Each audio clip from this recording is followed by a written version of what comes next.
I was waiting for my prescription refill at the Phoenix VA Medical Center when I got the call from my daughter Emma. Her voice was tight, controlled, like she was trying not to cry in public. "Dad, I need you to stay away from the house for a while." My name's James Brennan.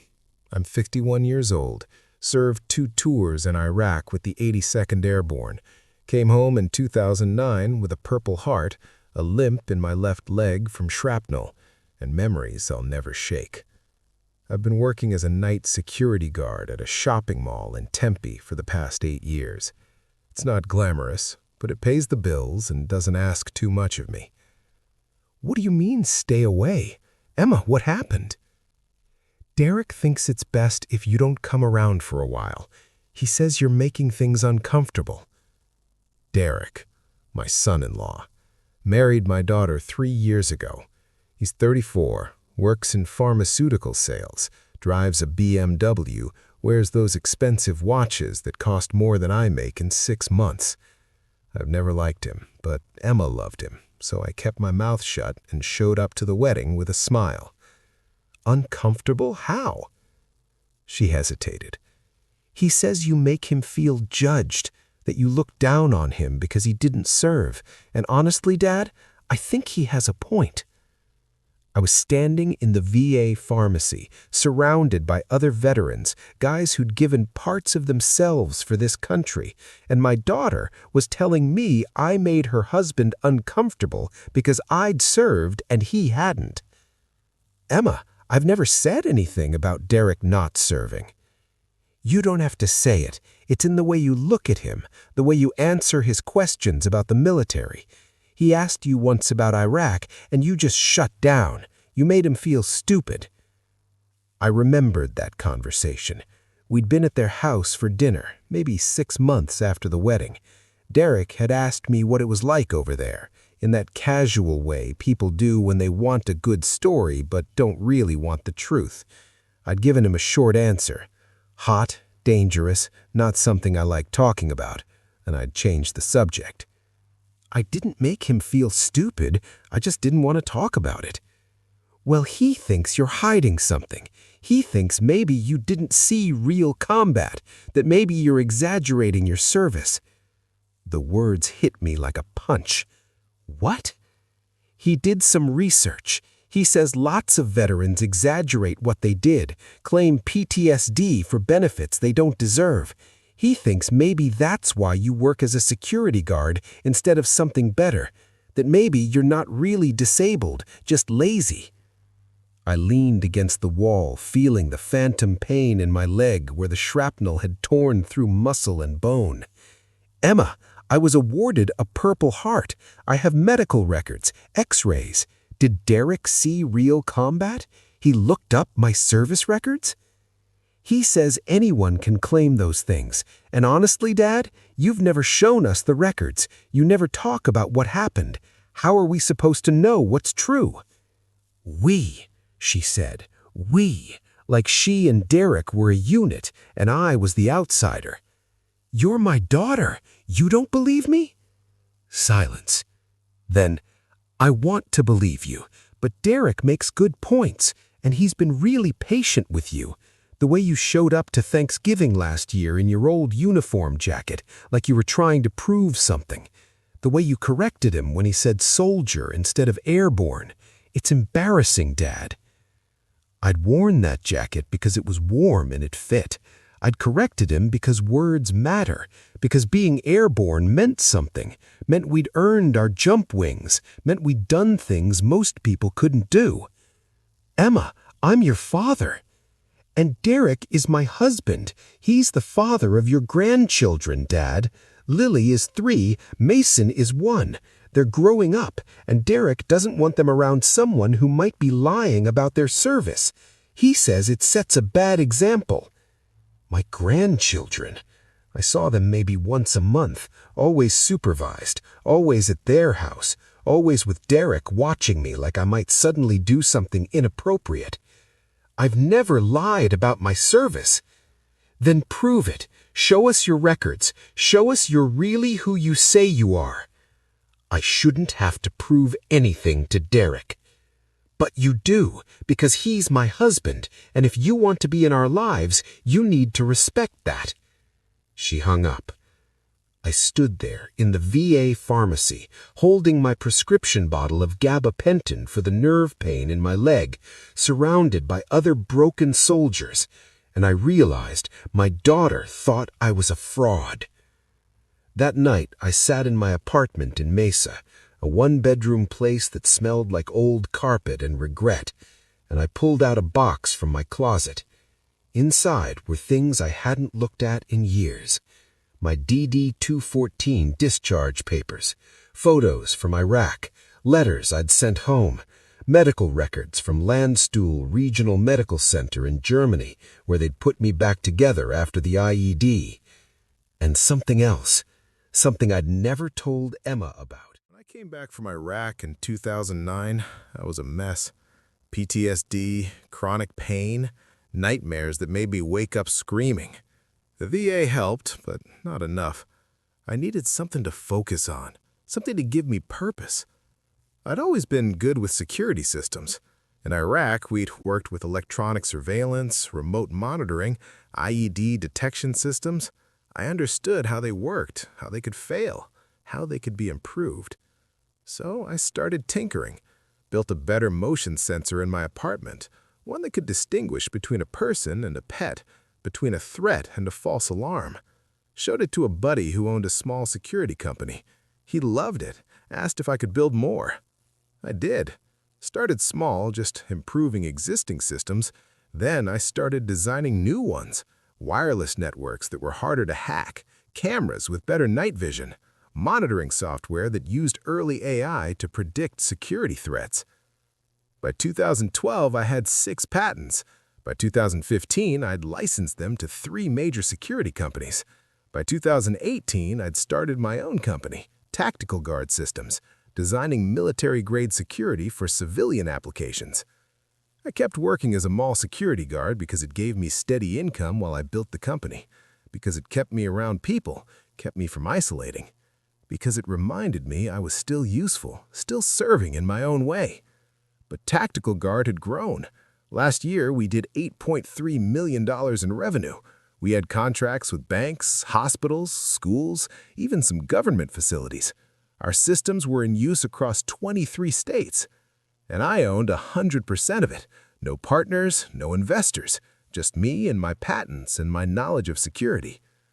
My net worth, according to my accountant, was approximately $12.4 million. And my son-in-law thought I was a fraud collecting disability checks I didn't deserve. I spent the next week trying to reach Emma. She didn't answer my calls, didn't respond to texts. I tried stopping by the house. Derek answered the door and told me I wasn't welcome until I could provide documentation of my actual service record. Like I was applying for a job in his company. I hired a lawyer instead. Cost me $8,000 for the consultation and document preparation. He assembled everything. My DD-214, my award citations, my medical records, sworn statements from guys I'd served with, photos with dates and locations verified. I sent it all to Emma via certified mail, signature required. She sent it back unopened with a note, "Derek says documents can be faked. We need more than paper." That's when I understood. This wasn't about proof. This was about control. Derek wanted me out of Emma's life, and he'd found the one weapon that would work, questioning my service, my honor, the one thing I'd built my identity around. So I did something I'd been avoiding for 3 years. I called my old platoon sergeant, Marcus Williams. He'd stayed in, made sergeant major, was stationed at Fort Bragg. We talked maybe once a year, usually around Veterans Day. "Jimmy B," he answered. "Long time, brother. What's going on?" I told him everything, about Emma, about Derek, about the accusations. There was a long silence. Then, "Give me his full name and employer." "Marcus, what are you going to do?" "Nothing illegal. Just going to make some calls, see what I can find out about this Derek." 3 days later, Marcus called me back. "Jimmy, you sitting down?" "Yeah." Your son-in-law is a piece of work. He's been telling people at his company that his father-in-law is some high-ranking military officer, showing photos of you in uniform, claiming you were a colonel or something, using it to build connections with clients who were veterans. My blood went cold. What? So he's trying to discredit me first? Exactly. Make you look like a fraud before anyone can verify the truth. That way, if someone does reach out, he can say you're crazy, that you exaggerate, that he's been trying to handle it privately out of respect for his wife. I sat with that information for a long time. My son-in-law had been using my service to advance his career, then tried to destroy my reputation to cover his tracks. Marcus, can you verify this? I've got screenshots, emails, posts on his company's internal social media, all saved. Want me to send them to you? Yes. And Marcus, thank you. Always got your six, brother. Always. I spent the next week putting together a plan. Not revenge, exactly. Just the truth. All of it. I reached out to Emma one more time. Left her a voicemail. Emma, I need to see you. Just you. No Derek. It's important. I have something to show you. She called me back that night. Dad, I can't keep doing this. Derek is my husband. Whatever you want to show me, you can show both of us. Fine. Tomorrow at 2 p.m., the Starbucks on Mill Avenue. Both of you. She hesitated. Okay, but Dad, if you're just going to show us the same documents. It's not documents. It's the truth. All of it. They showed up 20 minutes late. Derek was wearing a suit. Probably came from a client meeting. Emma looked tired, stressed. They sat across from me in the corner booth. All right, Derek said. Let's get this over with. What do you want to show us? I pulled out my laptop, opened a folder. First, these are screenshots from your company's internal network, posts where you claimed your father-in-law was a colonel, where you used my service to build relationships with veteran clients. Derek's face went pale. Where did you get those? Those are private company communications. A friend helped me, someone who actually served, someone who doesn't like stolen valor. I never claimed I served. I just said my father-in-law did. You said I was a colonel. I was a specialist when I went in, sergeant when I came out. You inflated my rank to make yourself look more important. Emma was staring at Derek. You said her father was just a security guard. You said he probably exaggerated his service. It was for our benefit, Derek said. If people at my company found out he's just a mall cop, it would make me look bad. Just a mall cop, I repeated. That's what you think of me. Well, what else would I think? You live in a crappy apartment, drive a 15-year-old truck, work nights at a mall. If you really served, really did something important, you'd be doing better. I opened another folder on my laptop. You're right, I do work as a security guard. It's good for me, keeps me grounded. But it's not my only job. I turned the laptop around, showed them the Tactical Guard Systems website. This is my company. I started it 8 years ago, designing security systems based on what I learned in Iraq. Last year, we did $8.3 million in revenue. I own 100% of it. Emma's eyes went wide. Dad, what? I'm worth about $12.4 million, Emma. I live in a small apartment because I don't need much. I drive an old truck because it works. I keep working at the mall because it gives me purpose. But I'm not broke, and I'm not a fraud. I pulled out more documents. Here are my patents, 6 of them, all based on military technology I helped develop. Here are my contract with 3 Fortune 500 companies. Here are my tax returns for the last 5 years. Derek was staring at the screen like it might bite him. You're lying. This has to be fake. Call the number on the website, ask for the owner. They'll transfer you to my cell phone. Emma had tears running down her face. Why didn't you tell me? Because I didn't think I needed to prove myself to my daughter. Because I thought you knew me, knew I'd never lie about my service. Because I hoped you'd believe me without seeing a bank statement. Dad, I'm so sorry. Derek said... Derek lied. Derek used my service to advance his career, then tried to destroy my reputation when he thought he might get caught. and you believed him over me. I closed the laptop, looked at Emma. I'm your father. I held you when you were born. I taught you to ride a bike. I walked you down the aisle at your wedding. And you thought I was a fraud because some pharmaceutical salesman said so. I didn't know what to think. You never talk about the war, never show us anything. How was I supposed to know?